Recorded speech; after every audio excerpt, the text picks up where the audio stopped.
A full day of eating at College Street. আর College স্ট্রিটে গিয়ে প্রথমে ব্রেকফাস্ট সারলাম পুটিরামে। সুন্দর 32 টাকায় এক প্লেট রাধা পল্লবী, পুরে একেবারে ঠাসা, তার সাথে সুন্দর ছোলা। এর সাথে আমরা ট্রাই করেছিলাম সিঙ্গারা, যেটা পড়েছিল 7 টাকা করে পিস। এছাড়াও ট্রাই করতে পারেন শীতকালের নলেন গুড়ের রসগোল্লা। এরপর আমাদের গন্তব্যস্থল ছিল YMCA কাউন্টার, এবং শীতের সকালে এই ঠান্ডার মধ্যে গরম গরম চিকেন স্টু জাস্ট আলাদা মাত্রা এনে দিয়েছিল। সুন্দর ফ্লেভারফুল ভেজিটেবলস দেওয়া চিকেন স্টু খেতে কিন্তু আপনার দুর্দান্ত লাগবে। দাম মাত্র 70 টাকা। এরপর ওখানেই দেখলাম একটি দাদা লিট্টি ভাজছে। ঠান্ডার মধ্যে 10 টাকা করে লিট্টিগুলো খেতে কিন্তু মন্দ লাগবে না। তারপর চলে গেলাম লাঞ্চ করতে কিছুক্ষণ হাঁটাহাঁটি করবার পর, এবং লাঞ্চে আমাদের ডেস্টিনেশন ছিল গুঞ্জন।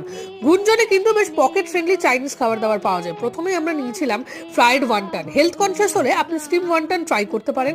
এছাড়াও আমরা মেইন কোর্সে নিয়েছিলাম চিকেন রাইস নুডলস এবং এগ চিকেন ফ্রাইড রাইস। দুটোই খেতে ভালো ছিল। সাইড ডিশ হিসেবে আপনি পর্ক লাভার হলে পর্কের প্রচুর আইটেম এখানে পেয়ে যাবেন। আমরা নিয়েছিলাম ড্রাই চিলি